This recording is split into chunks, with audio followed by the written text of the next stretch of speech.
Tapi memang sistem itu mampu mengejar banyak hal, ngejar efisiensi yang pasti, Iya. production staff ya, Efisiensi, cost. ya cost in everything lah, basically. Jadi grilled cheese ini kita produksi dalam waktu 35 detik 35 saja. detik saja. Ya. Produk in the oven. Masukin 30 detik, udah tinggalin. Dia ngerjain yang lain gitu loh. 30 detik grilled cheese. udah selesai. The cheese is melting. Mushroom truffle grilled cheese. Oh my god. Merry Chef itu bukan hanya sekedar alat, tapi dia juga bisa menjadi bagian dari sebuah sistem. Yang sebenarnya bisa benar-benar bisa ngelipat kitchen lu yang 50 meter itu loh. Merry Chef ini didesain untuk bisa dioperate oleh non-skill staff. Lu bisa punya makanan seperti ini, bahkan lebih dari ini, tidak punya kitchen sama sekali. Hanya punya Merry Chef. Jadi investment lu udah kita cut tuh udah lumayan. Oh, itu kayaknya lebih dari setengah. Ya, lumayan.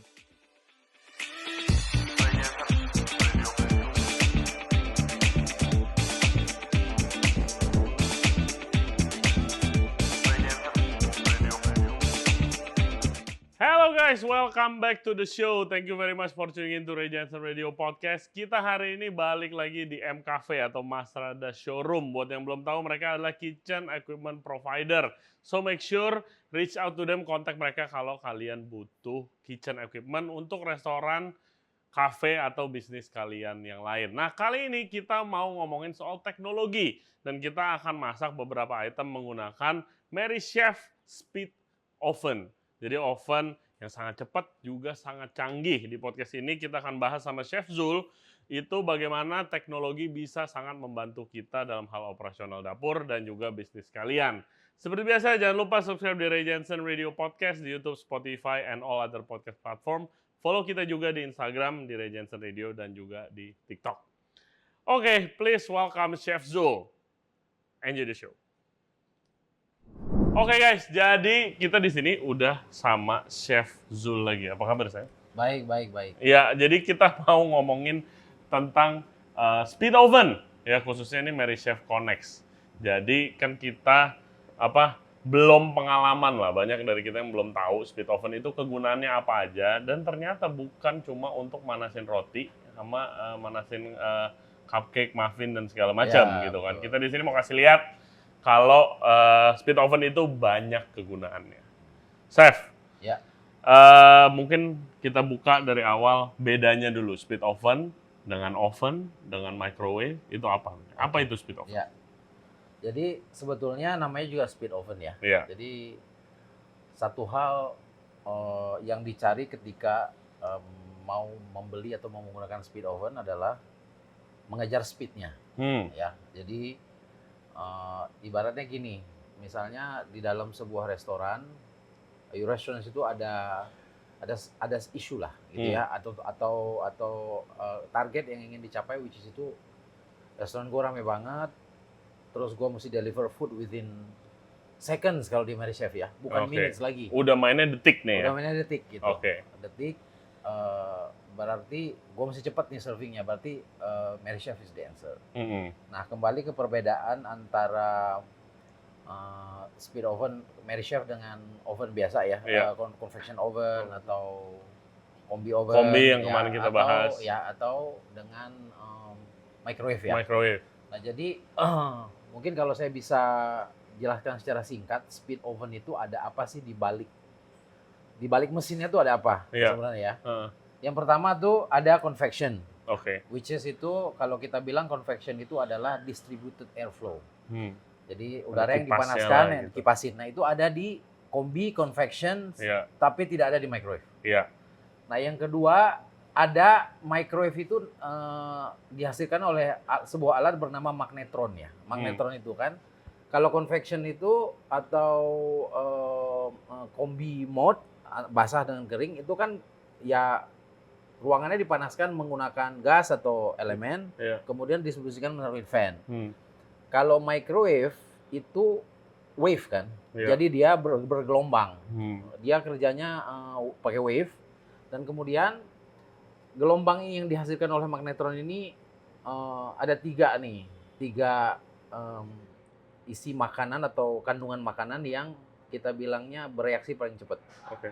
Water, sugar, fat. Nah, dia kalau ketemu 3 hal ini yang faktanya 3 hal ini ada di hampir semua bahan makanan, dia akan bereaksi lebih cepat. Nah, reaksinya dia kalau convection oven yang tadi disebut airflow, dia kan dari luar ya manasin. Nah, kalau si wave ini kerjanya dia rubbing, kayak kita ngerubbing tangan. Jadi dia rubbing, ketemu 3 hal tadi, dia akan rubbing, manasinnya molekul. Dari dalam? Dari luar juga, Dari tapi luar, speednya itu jauh lebih cepat daripada ngipasin. Oke, ngipasin manasin gitu. Terus kemudian yang ketiga, nah itu magneton ada di microwave. Yang ketiga ini yang tidak dimiliki oleh 2 alat yang tadi, namanya impingement. Jadi impingement tuh gini. Penjelasan simpelnya itu gini. Ruangan tadi kan udah dipanasin ya, itu pakai gas atau pakai elemen sampai di derajat yang kita inginkan. Misalnya 200 derajat kan pakai sensor ya. Nah, udara tadi ruangan tadi yang sudah panas tadi, itu udara dan panasnya itu dihisap ke dalam satu kompartemen yang kemudian dikompres. Kemudian ditembakin pakai jet nozzle kecil sekali. Nah, di data sheet itu kecepatannya itu 100 km per jam. Tapi kecil sekali ya, dan itu ditembakin langsung ke produknya. Itu yang mengakibatkan produknya itu bisa punya warna, bisa punya crispy. Nah, iya, biasanya kalau microwave crispy hilang. Nggak bisa, karena memang nggak punya impingement ini. Sementara convection oven bisa, tapi speednya nggak dapat. Iya. Jadi kira-kira penjelasannya speed oven itu adalah gabungan dari 3 hal tadi, kecuali speed oven Merrychef itu tidak punya steam mode. Tidak punya steam mode ya.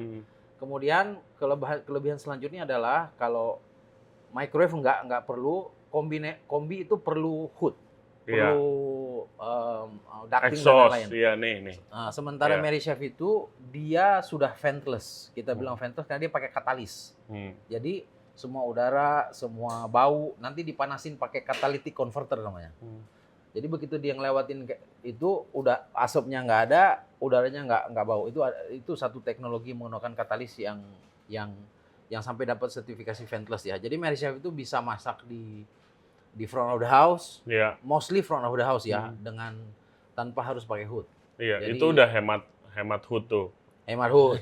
Udah nggak usah. Ya, penghematan juga. Penghematan. Jadi kira-kira penjelasan simpelnya begitulah. Nah, Merrychef tuh sebenarnya ada tuh mulai dari kapan sih? Soalnya kita khususnya yang basicnya di restoran lifestyle nih, restoran yang kasual atau fine dining sekalipun jarang banget pakai ini, ya kan? Tapi di mana kalau gue lihat bahkan seperti yang konsepnya cafe atau bakery pakai, ya kan? Soalnya kan investmentnya lumayan mahal juga, ya kan? Tapi alat yang diangetin kalau gue lihatnya buat ngangetin roti, gitu. Nah, kalau boleh jelasin nggak tentang ini semua? Awalnya tuh dari mana sebenarnya udah ada? Boleh. Jadi sebetulnya sih Merrychef ini umurnya udah lama banget ya. Udah 40 tahun lebih. Ya. Jadi Merrychef ini adalah brand yang kita miliki yang berasal dari UK. Jadi sebetulnya udah lama banget speed oven ini. Cuma memang kalau buat kita berdua nih, karena kita datangnya dari lifestyle, yang dimana banyak sekali artisanal touch, betul. Warna si chefnya itu benar-benar kelihatan ya setiap hari. Itu jarang dipakai karena Merrychef ini sering banget dipakai, bahkan menjadi kategori A atau kita bilangnya red zone equipment-nya. Brand-brand dari luar negeri, brand-brand internasional yang kategorinya masuk ke QSR atau Quick Service Restaurant. Ya, jadi cuma memang dari dalam sisi penggunaan Merrychef itu memang tidak bisa kita menggunakan sistem mise en place atau preparation konvensional. Jadi persiapan makanannya ini harus di reverse. Jadi artinya Merrychef ini lebih banyak digunakan di outlet yang simple, tapi tidak sesimpel itu ya. Maksudnya gini, saya justru banyak ngulik nih di Merrychef yang selama ini. Ya, lu kan konsultan juga. Ya, Merrychef ini yang sering dipakai cuma buat ngangetin sandwich segala macam. Tapi sebetulnya kalau kita memahami 3 komponen tadi, sebetulnya bisa banget dipakai lebih. Yes, soalnya lu kirimin gua ada yang orang bikin sampai sup. Ya. Di situ ngangetin ya saus. Macam-macam. Bisa bikin steak dan segala macamnya. Ya. Which is itu harus sebenarnya ya itu bisa digunakan kalau misalnya kalian rencana buka cafe simple gitu, itu bisa digunakan untuk memperluas menu kan dan juga kreativitas. Jadi nggak itu lagi gitu kan. Bukan sesimpel lu ngambil muffin dari orang lain terus angetin doang. Kalau udah beli ini, jadi sebenarnya bisa dipakai lebih ya kan? Betul. Gitu. Oke. Chef Zul, langsung aja lu mau bikin apa? Ya. Kali ini kita bakal bikin 2. Pertama bikin apa? Pertama kita gue coba bikin pizza ya. Pizza. Jadi ini pizzanya yang kita benar-benar ada aktivitinya. Jadi artinya di roll dari mentah, terus di assemble. Gue bikin simple ya. Ini ada cheese, ada brisket yang gue bikin sendiri. Terus ada pesto, ada dry sun-dried tomato. Oh, sun-dried tomato lu blend. Terus ada terus ada capers. It's very simple. Yeah. Nah ini idenya bisa juga misalnya punya outlet, bisa juga punya station seperti ini. Ada activity, so it look nice ya. Yes, of course. Kan kalau kayak gini kan bagian dari showmanship. Atau sebetulnya apa yang saya lakukan sekarang, itu bisa di blast freeze. Kalau punya central kitchen, atau punya ambil dari vendor itu misalnya ya. Dan you can work from freezer sebenarnya. Jadi bayangin Mary Chef ini, kalau ada activity gini kan berarti harus ada skillful. Yes. Tapi kalau pizzanya udah dibikin sedemikian rupa dengan bagus di blast freeze, tinggal ambil dari freezer masukin ke Mary Chef, kan nggak butuh skillful. Iya, betul. Jadi nanti mungkin itu kita akan bahas lebih lanjut ya. Oke. Jadi Pizza saya bikin simple aja. Kebetulan ini dough-nya saya ambil dari salah satu vendor ya. Belum tahu juga hasilnya, tapi mudah-mudahan sih bagus ya. Dan ini saya belinya frozen karena kan nanti kan di sini nggak ada ini ya. Saya nggak punya nggak punya mixer dan lain-lain ya. Jadi saya ambil dari mereka. Hey guys, kalau kalian enjoy the podcast so far, thank you very much, dan jangan lupa subscribe di Ray Jensen Radio Podcast. Back to the show. Sebenarnya harganya tuh nggak terlalu mahal gitu. Ya simple. Karena konsep-konsep zaman sekarang ya harus cost efficiency. Ya. Jadi mungkin kita akan bahas nanti pas kita sambil ngobrol ya. Jadi sebenarnya F&B itu kan kalau di lifestyle tuh ibaratnya gini deh, kita mau bangun lifestyle tuh apa-apa mau sendiri CBD semua. itu lu butuh duit 30M gitu ya. Nah pertanyaan saya sekarang, misalnya ada investor datang, saya mau buka restoran, ada duit nganggur 50M deh. Nah pertanyaannya Bapak mau jadi 2 restoran atau mau jadi 1.000? 1.000. Ya kan? Ya maunya 1.000 lah. Nah benar, jadi kalau 1.000 berarti lu mesti buka yang change. Iya. Yang katakanlah gue mau simple, nggak usah pakai kitchen yang gede-gede, tapi jualnya yang nggak bisa lifestyle. Iya dong. Iya, yang tadi QSR itu, misalnya contohnya mungkin. Itu coba ada itu bro, ayam kalasan 900 store-nya. Buset. Itu kan kalau ibaratnya kita ngomongin bisnis ya, kita revenue-nya kita bandingin dengan 2 restoran lifestyle di SCBD, nggak akan bisa ngalahin. Iya emang sih. Gitu. Iya, restoran lifestyle itu terkenal yang kayak banyak value di luar cuannya. Iya. Maksudnya banyak value di luar profitnya, mungkin keren, ownernya bisa ngajak tamu, bisa ngedealing project, itunya banyak tuh plusnya di situ. Tapi kalau misalnya ngomongin purely cuannya, belum tentu yang restoran keren-keren yang di daerah CBD atau Menteng itu omsetnya lebih bagus daripada restoran-restoran fast food, ya kan? Dan bukan yang dari luar negeri, gitu. Kayak jualan ayam goreng, gitu. Outletnya berapa ratus gitu kan. Ya, nanti mungkin saya akan coba angkat sedikit soal berdasarkan pengalaman ya bro. Jadi bagaimana sebenarnya sekarang semuanya dihitung tuh kalau kita mau investment capex, opex semua dihitung. Sama seperti ya mungkin terinspirasi dari cerita bagaimana dulu budget airlines itu lahir. Mereka biaya parkir dihitung, biaya bensin dihitung, makanya tiketnya bisa murah banget kan. Gitu. Jadi kira-kira F&B juga bergerak sampai sedemikian rupa, sampai semuanya dihitung. Iya, khususnya zaman sekarang. Iya. Ya lu kan pengalaman lu udah lama jadi konsultan, khususnya sistem kan. Ya. Dan lu koneksiin sama alat-alat keren ini gitu kan. Justru gue surprisingly karena kita udah collab kan nih udah lumayan setahun lebih nih. Ya. Ya kan? Dari alat-alat yang keren ini, yang kayak jujur guys waktu gua lihat kayak gila ini yang beli siapa? Ya. Harganya begini. Gua expect-nya restoran-restoran atau yang mahal-mahal tadi yang lifestyle atau hotel yang beli. Ya. Ternyata enggak juga, bukan hanya mereka aja tapi juga yang waktu itu kita visit seperti apa? Rendang ya. Rendang di Payakumbuh yang berkuintal-kuintal sehari gitu sampai diekspor gitu kan, mereka lah yang justru perlu sistem yang exact gitu kan, gitu sih. Itu menarik, luar biasa. Karena volume ya, karena volume mereka sudah besar. Iya. Tapi memang sistem itu mampu mengejar banyak hal, ngejar efisiensi yang pasti. Iya. Dan efisiensi itu dari sisi apa? Macam-macam lah, efisiensi production staff ya. Efisiensi cost. Ya cost in everything lah basically. Tapi berarti lu ngitung juga, Chef, kalau misalnya kayak misalnya nih gue mau beli Mary Chef, apakah lu bisa hitungin kayak oke, berarti gue investasi di sini tapi mungkin gue nggak usah investasi di staff terlalu banyak misalnya. Gue tidak perlu investasi di kompornya bisa berkurang, woodnya nggak pakai. Itu lu bisa hitungin juga dengan projection karena gitu. Gini, kalau kita kan tadi saya bilang ya, kita mesti ada mise en place-nya tuh mesti di reverse. Sebenarnya Mary Chef itu bukan hanya sekedar alat, tapi dia juga bisa menjadi bagian dari sebuah sistem. Yang sebenarnya Mary Chef itu bisa benar-benar bisa ngelipat kitchen lu yang 50 meter itu loh. Benar-benar hilang. Dan kemudian staffnya tuh ya kalau kita bicara ekstrim ya bisa 50%. Iya kan lu bisa install resepi. Iya, bisa. Waktunya udah di-set. Iya. Karena sebenarnya Mary Chef itu kuncinya ada di R&D. Kalau di outlet itu anak-anak enggak ya tinggal eksekusi jalanin dengan sistem dan timing yang udah betul. Ada gitu ya. Nah, ini kan yang udah dibikin kayak gini nih, Re. Banyak. Lo beli frozen nih bisa.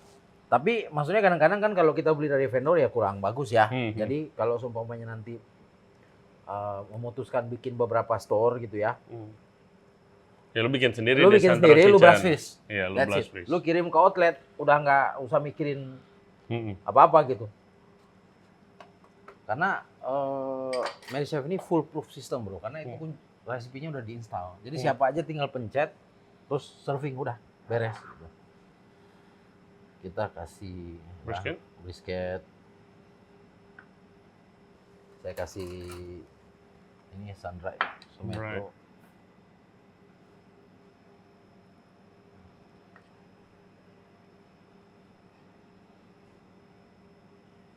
Soal penginstalan resepi, apa yang membedakan? Kan zaman sekarang kan rata-rata udah banyak tuh, begitu kan? Apa yang membedakan Mary Chef dengan oven-oven atau brand-brand yang lain? Oke, sebenarnya lebih kepada ini ya.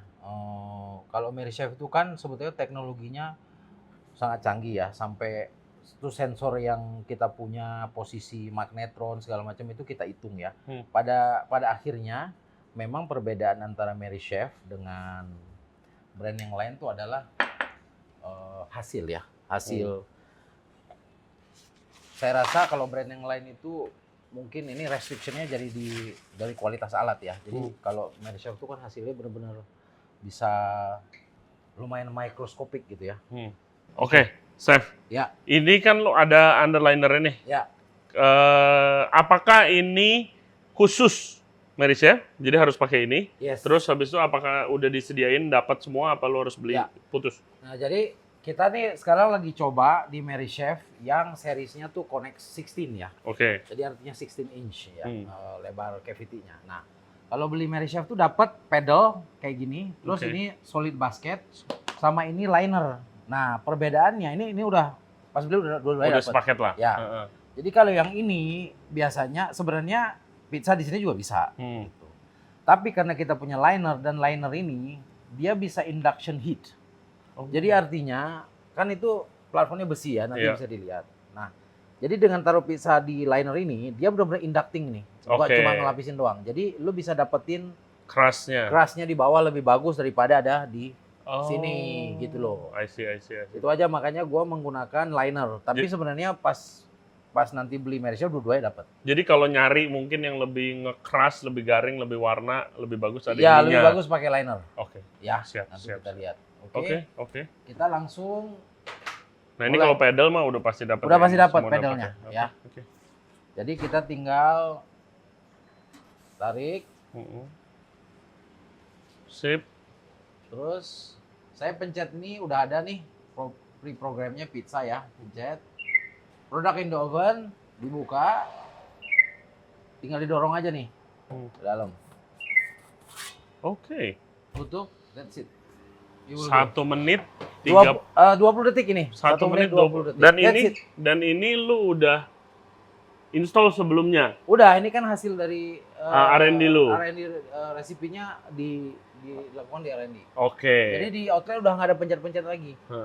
Karena di sini kan ada derajat nih, kita kerja di 260, waktunya 1 menit 20 detik, fan-nya 85%, terus kemudian ini microwave-nya 50%. Jadi ini rumus yang bisa lu modif. Ya, lu modif. Gantinya gimana? Gantinya apakah harus ke mesinnya lagi? Harus ke mesin, bisa dilakukan di unit, atau juga bisa dilakukan melalui WiFi. Atau apps, ada nanti mungkin kita masuk. Oke, nanti ada, berarti lo ada apps-nya buat nge-reset? Ya, ada. Jadi bisa, tidak harus diakses di outlet. Misalnya gue manajer atau head chef-nya, gue ada menu baru, gue mau nambahin outlet gue ada 10. Oh, kalau itu lu mending dorong lewat apps saja. Oke, langsung dari sekali apps? pencet 10 langsung. Nggak usah, gue ke outlet A, ke outlet B? Nggak usah. Oh, gila cepet banget ya. Ya. Ini kapasitas derajat maksimumnya berapa, Chef? 275. 275. Ya. Jadi ya makanya kan selama ini kenapa gunanya bahkan tidak perlu skillful staff. Lu bayangin aja lagi ngerjain, dia bisa ngerjain yang lain gitu. Iya. Saya ngelayanin customer atau segala macam, begitu keluar tinggal keluarin aja. Oke, cooking finish. Nice. Udah. Gili. Ya. Jadi bayangin ya, in 1 minute 20 second lu bisa dapat kayak gini. Wow. My God. Ini dough-nya kayak sepertinya ini American punya American style ya. Jadi ya medium crust. 1 menit 30 detik. 1 menit 20 detik. 20 malah. Wow. Crazy. Oke, first pizza dan brisket pizza. Oke, kita dress sedikit pakai arugula sedikit ya. Oke. Terus habis itu kita potong. Gue jujur nggak nyangka Cepat ini ya. secepat dan sebagus ini sih kerasnya warnanya. Ya. Jadi ya we give a bit of arugula ya. Ya simple banget ya. Sekarang kalau mau bikin, jadi lu mau nyediain pizza gitu. Ini udah ada template-nya, lu tinggal nonton podcast ini doang. Di cafe lu gitu. Oke. Nice. Gula. Ya, gula dikit. Terus probably we give a bit more of More cheese. ya, parmesan gitu.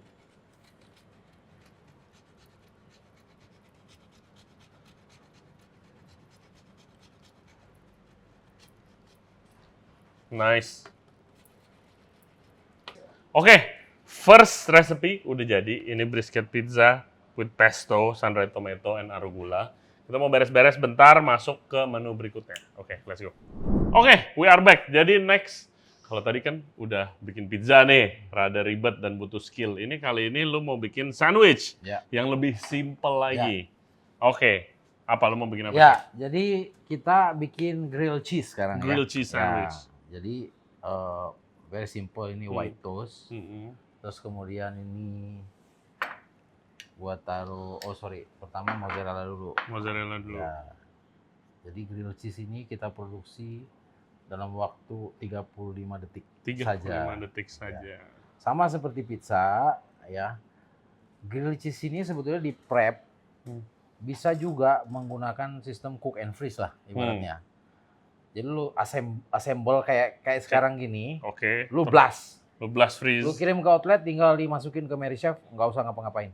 Tinggal dimasukin aja, nggak usah ada assembling kayak gini ya.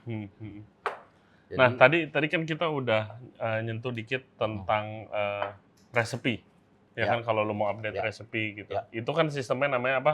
Kitchen Connect. Kitchen Connect. Nah lu bisa jelasin lagi nggak? Nah jadi sebetulnya Well-Built itu kan Merrychef itu tempat gua kerja perusahaan namanya Well-Built ya. Yeah. Well-Built itu adalah US company yang punya 12 brand ya. Kita manufacture 12 brand kitchen equipment. Jadi factory-nya misalnya Merrychef ada di UK, di podcast sebelumnya kita ngebahas Confortum ada di Jerman, dan beberapa factory ada di US sama Canada. Jadi selain 12 brand itu, Well-Built itu punya satu non-physical brand namanya Kitchen Connect. Jadi Kitchen Connect ini adalah it's all about connectivity. Jadi semua equipment-nya Well-Built itu sudah embedded IoT. Jadi udah ibaratnya semua equipment yang kita punya tuh udah ada Internet of Things, udah ada connectivity-nya. Karena memang selama 3-4 tahun yang terakhir kan direction-nya udah ke sana. Jadi udah kitchen equipment semakin canggih, semakin gampang di-handle. Kemudian semakin ya intinya mau ngejar efisiensi sih dan konsistensi ya. Nah, jadi Kitchen Connect ini adalah satu platform yang Well-Built punya di mana lu bisa memanage semua equipment yang brandnya Well-Built ya, yang punya Well-Built, salah satunya Merrychef. Yang pertama adalah kita bilang namanya asset management. Jadi untuk asset management itu untuk tahu serial number. Katakanlah lu punya 10 store ya. Dengan serial number itu Merrychef serial number itu adanya di lokasi mana. Itu lu nggak usah tanya store, tolong lihat dong, nggak usah. Dari dashboardnya itu lu bisa lihat. Oke, kalau ada apa-apa gampang. Kalau ada apa-apa. Yang kemudian yang kedua adalah service management. Service management itu artinya kalau equipment ini rusak, lu bisa ke notif di dashboard itu.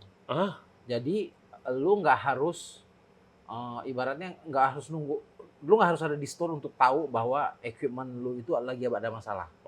Ya. Yang ketiga, yang paling penting adalah sebetulnya menu management. Menu management itu di mana lu bisa nge-push menu, kemudian lu narikin menu keluar dari Merrychef hanya dari kantor. Jadi itu penting soalnya kalau Merrychef ini cara kerjanya tidak seperti kombi. Kayak tadi kan tinggal pencet aja kan. Iya. One button kelar. Ya, one button kelar. Karena memang Merrychef ini didesain untuk bisa dioperate oleh non-skill staff. Jadi makanya tadi gua bilang, lu bisa punya makanan seperti ini, bahkan lebih dari ini, tidak punya kitchen sama sekali, hanya punya Merrychef. Jadi investment lu udah kita cut tuh udah lumayan. Oh, itu kayaknya lebih dari setengah. Ya, lumayan. Udah sampai makanya bisa sampai 60-70%. Nah, itu case study-nya tuh bukan nggak ada, tapi udah ada. Udah ada yang melakukan dan gue udah pernah ngalamin itu gitu. Di mana salah satu coffee shop di Indonesia ya, di Jakarta yang punya mungkin lebih dari 20 store lah ya. Yang tadinya dia punya kitchen, hood dan segala macam, dengan mungkin bangun kitchen cost-nya bisa 600, 700, 800 juta, itu paling murah. Itu hilang. Kayaknya hilang. Kemudian termasuk staffnya juga. Hilang juga. 75%-nya hilang. Efisiensi cost, guys. Efisiensi cost. Tapi gini loh, maksudnya, tapi dengan output makanan yang sama. Kualitas. Karena makanannya di reverse. Tidak lagi di prep. Udah otomatis kalau di prep nggak mungkin bisa di situ. Kebetulan dia punya central kitchen, dibawa ke central kitchen semua. Jadi intinya tuh mungkin staffnya yang ada di outlet itu dibawa ke central kitchen. Yang tadinya bayangin 10 staff digaji oleh satu outlet. Dibawa ke central kitchen yang melayani 10 outlet. Gaji mereka ditanggung 10 outlet. Lebih aman. Nah, kayak gitulah kira-kira. Jadi memang ya ini balik lagi lebih ke business side dan cost efisiensi sih guys ya. Cost efisiensi. Tergantung outletnya apa. Jadi kan tadi dari awal udah diintroduce, Sheffield itu adalah seorang konsultan juga khususnya sistem. Di mana ya lo kalau misalnya mau integrasi sistem outlet lu, kontak Chef Zul, kontak Mas Rada, ya kan? Nanti bisa dibantu. Jadi memang kalau sekarang kan kita kalau cuma beli equipment aja ya, kayaknya kita mesti mikirin secara keseluruhan. Jadi kalau cuma sekedar sebenarnya equipment itu yang canggih-canggih itu kemampuannya tuh banyak, Rey. Iya. Cuma sayangnya tidak dipakai semaksimal mungkin. Kita nggak pernah, termasuk gua loh, jujur aja gua. Waktu gua masih di restoran dulu di kitchen, gua punya alat gitu ya. Sampai pas gua udah kerja di equipment company begini baru ternyata gua bilang kenapa gua nggak kerjain dulu ya. Gitu loh. Jadi kadang-kadang satu kita nggak tahu, kedua biasa kalau kita di lifestyle kan apa-apa mau sendiri ego dikit gitu. lah. Ya. Jadi tapi sebenarnya kalau dilihat dari output gini loh, maksudnya ya buka restoran ya passion is passion ya. By the end of the day kan dia harus bisa berfungsi secara bisnis lah. Betul. Di unit bisnis ya. Betul banget. Nah, jadi kalau dua-duanya bisa jalan, image-nya bagus, levelnya bagus, mungkin ya dapat rating bagus segala macam. Dan bisnis juga jalan, why not gitu kan? Of course. Ya. Nah, itu biasa baru belajar nanti kalau udah buka sendiri. Udah buka sendiri. Udah tahu ya. Mas Rey, kita kurang duit berbayar karyawan nih. Iya. Atau bos-bos ini. Nah, itu baru kok bisa begini ya. Iya. Nah, tapi ya. Tapi itu bener banget sih, Chef, yang tadi lu bilang tidak dipakai semaksimal mungkin gitu. Makanya ada image-nya kan kalau misalnya biasanya cuma dipakai buat ngangetin roti. Ya kan, dia ngapain gue beli mahal-mahal cuma ngangetin roti. Ya bukan begitu juga, ternyata ya lu nya aja yang nggak pakai semaksimal mungkin gitu kan. Sebenarnya bisa dipakai. Ini kan kita udah contohin menu-menu simple. Lalu dulu pernah kasih lihat gue orang bikin kalau sup gitu gimana segala macam ngangetin ya. Jadi bisa sebenarnya bahkan dari misalnya kayak spaghetti ya. Jadi kebetulan spaghetti itu gue udah pernah melakukan gitu ya. Jadi intinya dia coffee shop gitu kan, terus dia jualan spaghetti banyak gitu kan. Ya kitchen intinya udah nggak ada. Jadi spagettinya atau pastanya itu di prep di central kitchen, kemudian di portion sampai katakanlah kayak tomato base gitu saus ya. Di Merry Chef ini kita banyak aksesoris. Ada aksesorisnya ya. Jadi bisa lu masukin pasta, kemudian nanti misalnya Merry Chef ini kan bisa 6 step, bro. Jadi 6 step. Lu mau ngejar color dulu, lu mau ngejar panasnya dulu, atau lu mau bareng. Jadi stepnya tuh bisa diatur sampai 6. Rumusnya beda-beda. Per step tuh dan otomatis ya itu bisa. Katakanlah gini, misalnya gue punya di spaghetti tuh, gue punya meatball misalnya gue mau coklatin dulu gitu. Mau coklatin dulu ya, berarti fan lu gede banget di awal.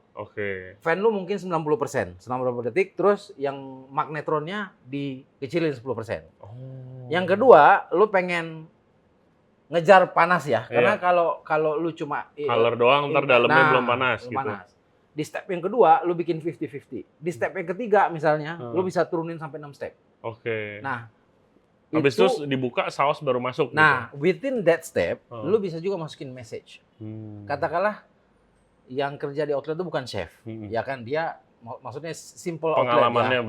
belum dia chef harus lah ya. Layanin makanan, dia harus layanin mungkin bikin minuman simple, harus nge-share juga one guy ya. Apakah mereka able to operate your restaurants dengan Merry Chef? Sanggup, karena that's the whole idea, itu targetnya. Jadi within the step misalnya masukin pertama pencet spaghetti, let's say spaghetti meatball ya.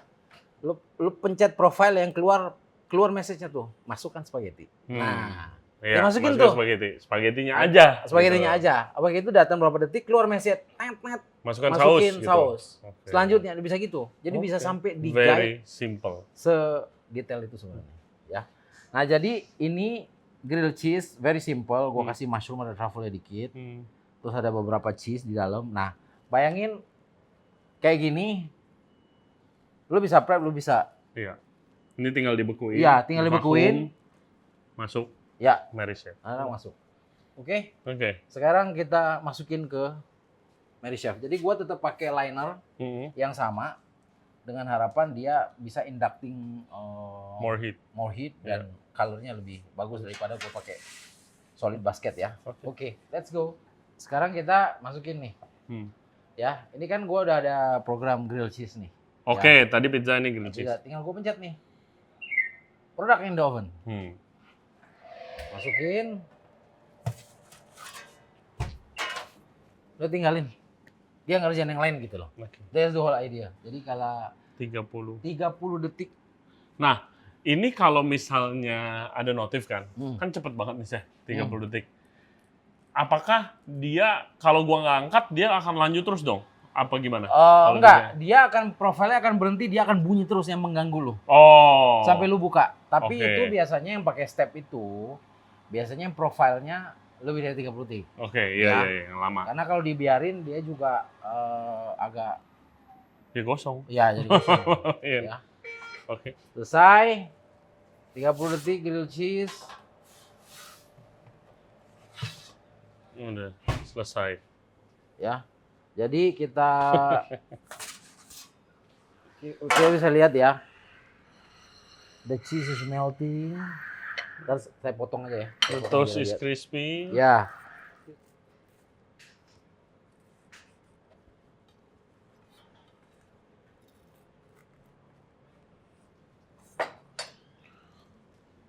Mushroom truffle grilled cheese. Oh my god. Oke guys, Chef Zul lagi plating. Nah, habis ini kita mau ngobrol-ngobrol lebih lanjut soal karir dia di dalam konsultansi dapur. Oke, let's go. Chef, ya. Sekarang gua mau tanya-tanya soal pengalaman lu nih di dunia konsultansi, khususnya konsultansi sistem yang tadi lu udah nyentuh sedikit, gitu kan. Lu coba ceritain deh buat listener kita, salah satu kasus yang di-solve-nya mungkin menggunakan Mary Chef untuk sistem sebuah restoran atau coffee shop. Gue ceritain sedikit pengalaman background F&B gue dulu ya. Jadi sebenarnya di F&B itu gue 23 tahun lah, ya. Baru lah kalau dihitung secara apa? Secara abad baru. Banyak yang lebih berpengalaman lah ya. Jadi selama 23 tahun itu mostly pengalaman gue datang dari food and beverage konsep di mana itu kategorinya jatuh ke lifestyle atau dari fine dining ya. Karena ya mostly pengalaman gue datang dari situ. Nah, mungkin buat teman-teman yang datang dari lifestyle udah tahu lah prosesnya seperti apa ya. Karena kalau lifestyle fine dining itu kan yang dijual sebetulnya experience ya. Jadi misalnya chef datang ke table lu. Ya, menunjukkan skill dan pengalaman si chef tersebut gitu kan. Sama banyak artisanalnya di situ. Karena memang itu yang dijual ya. Nah, tetapi tidak semua F&B atau restaurant itu punya konsep yang sama ya. Ada beberapa konsep, salah satu konsep yang lain yang kita sebut adalah QSR. QSR itu adalah quick service restaurants ya.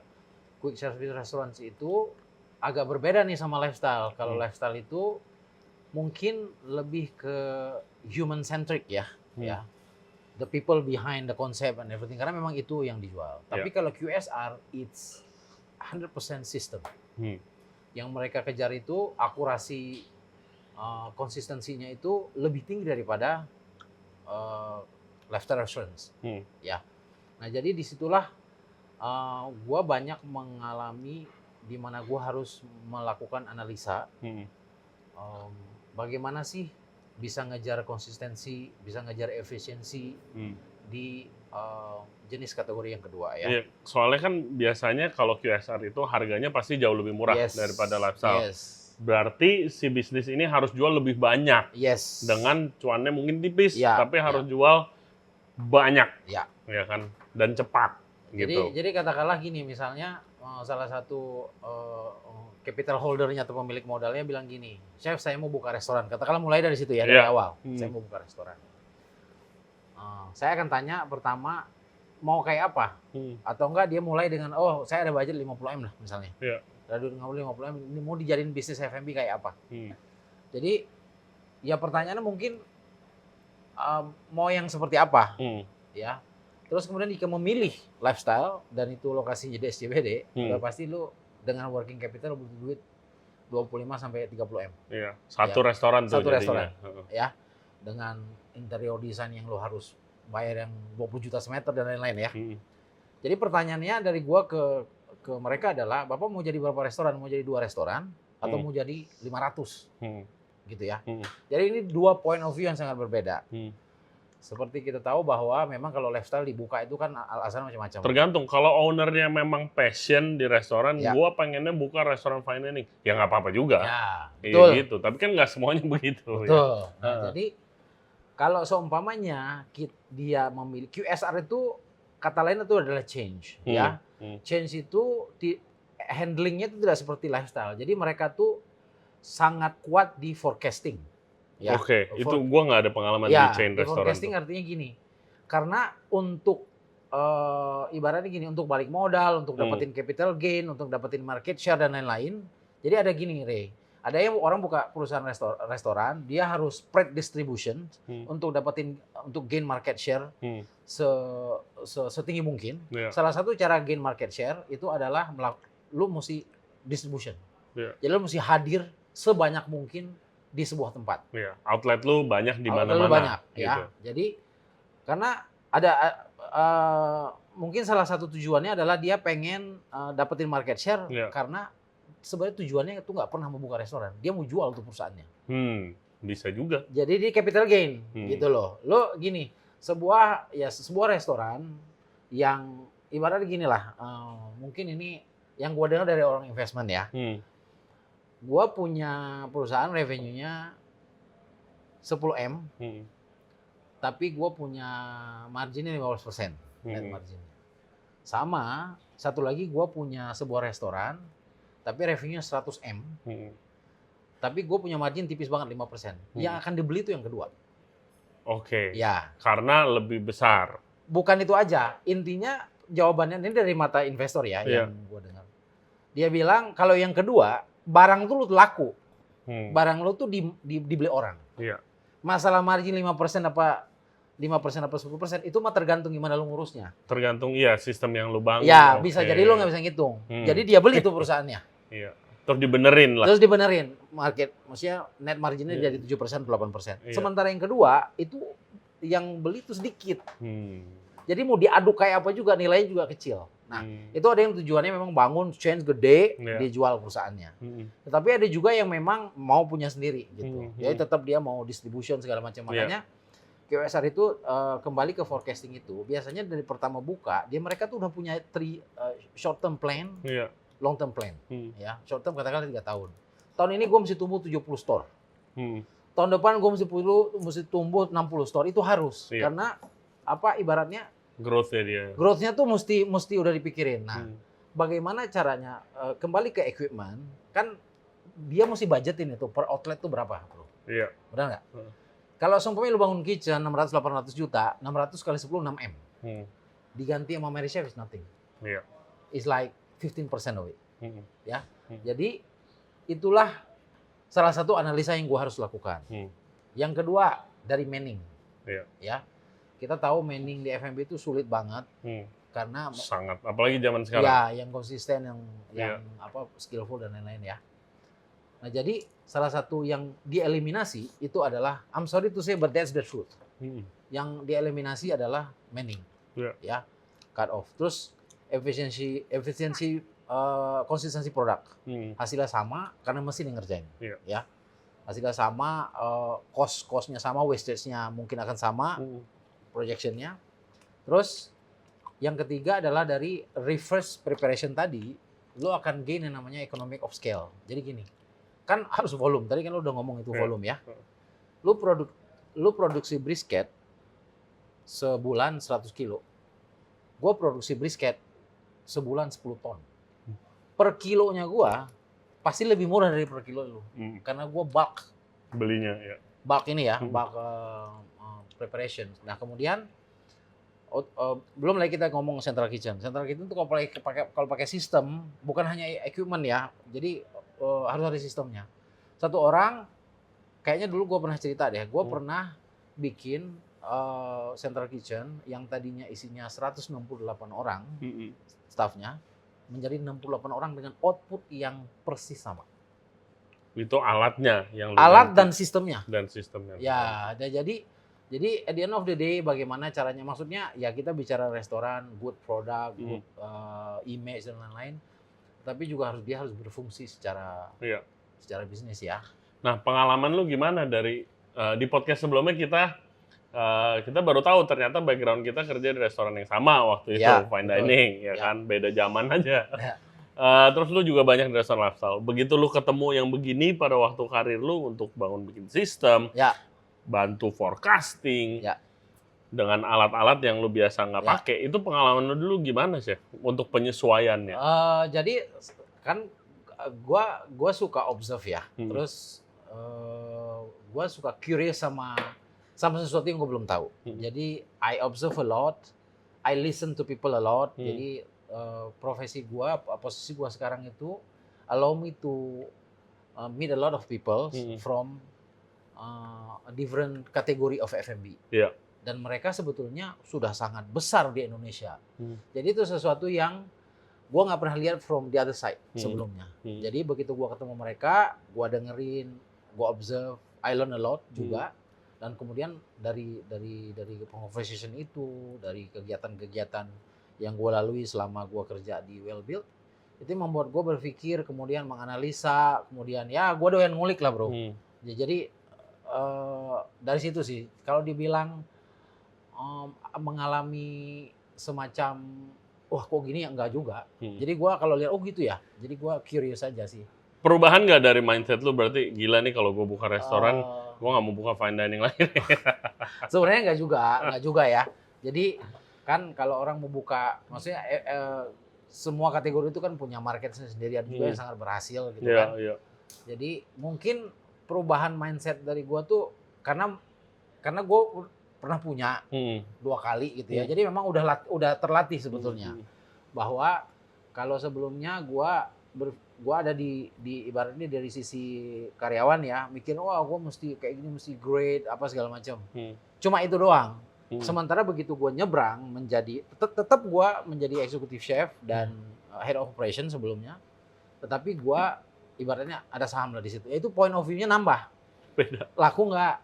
Terus ini doable nggak? Gitu. Konsesinya dapat nggak? Gitu. Itu aja. Jadi pertimbangannya lebih banyak. Dan menurut gue lebih bagus ya. Jadi kayak lu punya pertimbangan sebagai seorang chef itu lebih banyak gitu. Ya masih lebih menyeluruh. Iya, apalagi kalau udah ada ownership-nya di situ kan. Tapi bener sih, the reality is yang paling bikin kerjaan kita tuh ribet dan susah itu ngurusin orang. Betul. Iya, itu emang yang realitanya itu. Nah, kalau misalnya bisa dilimit orang yang kita urusin, kita bisa lebih efisien gitu kan ngurusin orang-orang yang itu. Lu ada cerita gak soal Mary Chef nih yang lu bangun sistem mungkin? Ya, jadi gini sih. Sebenarnya gue mau sedikit raise bagaimana sih teknologi itu merubah merubah banyak hal sih sebenarnya ya. Jadi kalau ditanya apakah Indonesia sudah datang, apakah akan datang atau gimana? Surprisingly, actually, it's already here, man. Udah, dan maksudnya kalau if you stop and look around, sebetulnya udah terjadi. Nah kita sebagai pelaku F&B itu harusnya bisa mengambil sikap lah. Bagaimana sih 5-10 tahun ke depan? Karena it's already here. Jadi contohnya nih, mungkin gue bisa share ya. Nggak cuma di kitchen. Sekarang contoh, bayangin aja pintu tol 7 years ago. Semua pintu tol ada penjaganya kan? Iya. Ya nggak? Iya. Sekarang ada nggak? Nggak ada. Paling cuma satu. Tukang parkir, iya. Tukang parkir dulu ada setiap pintu pos masuk, pintu pos keluar. Sekarang udah nggak ada. Jadi kalau ditanya apakah sudah ada, sudah terjadi, udah, it's already in the middle of our life. Apa yang terjadi, bagaimana teknologi itu sebetulnya bukan take over your job. It's actually helping us. Makanya kita harus ngambil sikap ya. Jadi intinya gini, wah kalau kayak gitu, gua nggak butuh karyawan juga, nggak juga, apalagi chef. Chef palet tuh nggak bisa digantiin bro. Iya nggak bisa. Nah, rasa tuh mesin nggak bisa. Jadi sikap yang kita harus ambil adalah kita menurut gua kita harus bisa advance lah diri kita yang tadinya bukan cuma bisa masak secara konvensional apa segala macam. Cobalah membuka hati dan pikiran ya untuk tahu bagaimana sih sebetulnya. Karena sekarang teknologi itu gua rasa gua nggak tahu udah ke phase berapa ya, udah 4.0 atau something ya. Karena udah bukan hanya conventional teknologi aja sekarang udah ada artificial intelligence, udah bisa mocking lu punya kelakuan, bro. Jadi it's not on the first phase, it's already on the second or third phase already. Kita nggak tahu kan apa yang terjadi 5-10 tahun ke depan. Kalau gue lihat kayak di internet gitu, sekarang di luar negeri kebanyakan udah ada kafe atau toko kue yang nggak ada orangnya, gitu kan, bikin sendiri. Unmanned gitu. Ada beberapa udah masuk guys di Indonesia itu pengganti waiter, robot yang nganterin ke meja lu gitu, udah diprogram gitu kan. Ada bahkan gue lihat yang wok yang nyote sendiri gitu segala macam. Gue sering dapat pertanyaan, ini kalau begini, chef berarti menurut lu nggak bakalan ada lagi dong, chef? Menurut gue justru salah, justru kita lo harus ngambil skill-skill yang penting dan belajar di mana si mesin itu nggak bakalan bisa. Contoh ya itu hospitality side-nya, ya kan, hospitality side, dan juga of course taste yang tadi lo bilang, paletnya itu, ya kan, betul.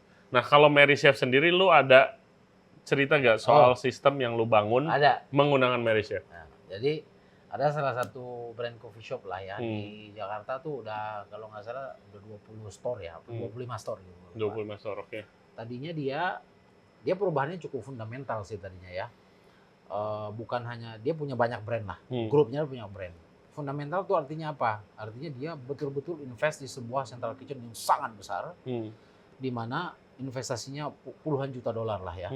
Tetapi itu dilakukan bukan tanpa alasan, bukan tanpa analisa, bukan tanpa ada gain apa-apa. Saya pernah tanya, you invest this much of amount of money untuk lu punya central kitchen, emang yang lu gain apa? Gua gain saving 2M sebulan. Itu yang dia gain. Yang kedua, dia dapat konsistensi. Konsistensi produk, konsistensi cost. Terus ongkos produksi per kilonya jadi drop banget. Karena economic of scale. Ya, itu yang belum kepikiran sama banyak chef-chef sih. Ya, terus kemudian ini ingredient bocor di mana-mana. Ibaratnya gini, katakanlah dia punya 115 store kalau nggak salah, 115 purchasing count. Nah, jadi semuanya diarahin ke sana. Itu satu. Yang kedua, central kitchen ini dijadiin dia private labeling orang. Oke. Jadi yang tadinya juga central kitchen itu sebagai supporting facility, sekarang menjadi revenue center. Jadi bisnis modelnya kalau kita bisa benar-benar ini ulik gitu ya. Ulik bisa dapat sih sebenarnya. Jadi dia selain central kitchen-nya produksi buat kafenya dia kasarnya bisa maklonin barang orang. Ya. Misalnya kalau kafe gua gitu, bikinnya di central kitchen lu juga. Yes. Lu nggak harus punya kitchen. Iya. Ya nggak, lu fokus ke branding aja. Lu jago jualan, lu goreng di marketing segala macam, produknya udah bagus. Yang handle satu, karena fasilitasnya juga udah memadai. Udah ISO 22000 something ya. Jadi kemudian pengalaman dengan Merry Chef, salah satu outletnya dia itu punya kitchen, which is cost you seperti yang saya bilang tadi. Ya. Akhirnya hilang semua. Termasuk orangnya hilang. Bukan hilang orangnya ya. Dikirim ke orangnya di central kitchen pindah. Central kitchen pindah. Itu aja. Jadi dan akhirnya yang membuat mereka lumayan bro, hilang invested. Capex-nya hilang, Opex-nya hilang. Digantikan oleh hanya satu alat. Gitu ya. At the end of the day, tapi sekali lagi lu tergantung kategorinya. Lu nggak bisa fine dining lu gini, nggak bisa. Iya, nggak bisa. Karena lu menghilangkan salah satu komponen penting di mana itu experience. Iya. Di mana chef lagi apa segala macam ya.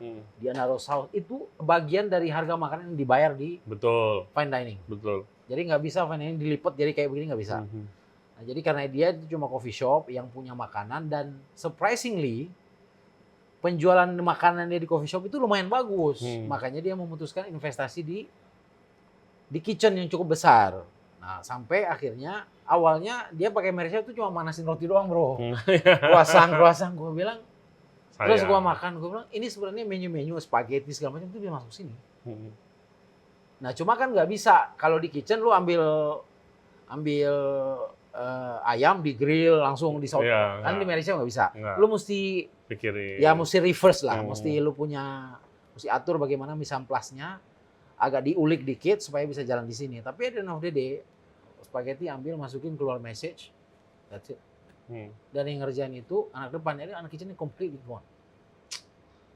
Jadi nafsu tuh kan, nih kalau ada listener, ayo buka bareng gua, nanti kita kontak Chef Zul buat bikin sistemnya. Tapi I'm sure nggak segampang yang Chef Zul ceritain ini ya. Karena ya beda-beda lah semua. Itu salah satu pengalaman gua di bagaimana mengkonversi yang ada di Mary Chef. Iya, menarik banget. Jadi memang Mary Chef ini game changer, bro. Kalau memang, maksudnya di industri F&B ya, dengan lo masih tetap bisa punya artisanalnya dikit, ya. Tapi juga lo bisa memproduksi hasil seperti ini dengan 10% dari cost dan time-nya apalagi. Konvensional, ya. Ini berapa? 1 menit 20 detik. Ya. Ini 30 detik. Ya kan? Gila sih. Ya. Gila. Oke, guys. Kalau misalnya butuh Mary Chef atau konsultansi soal sistem dan bisnis kalian, boleh kontak Chef Zul. IG lo apa sih? Chef Zul Dahlan. Chef Zul Dahlan.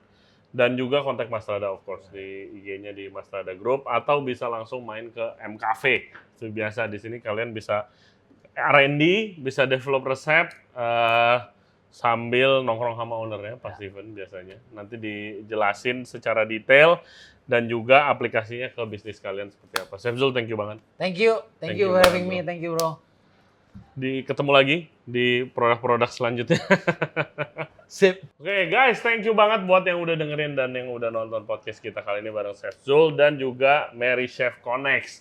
Ingat ya, kalian bisa ke Mas Rada, lihat semua alatnya, tes pakai dulu, bahkan nanti juga dihubungin sama Chef Zul kalau kalian butuh konsultansi soal resep dan juga kitchen yang akan diintegrasi ke bisnis kalian. Seperti biasa, jangan lupa subscribe di Ray Jensen Radio Podcast, di YouTube, Spotify, and all other podcast platform, dan juga follow kita di Instagram, dan juga di TikTok di Ray Jensen Radio.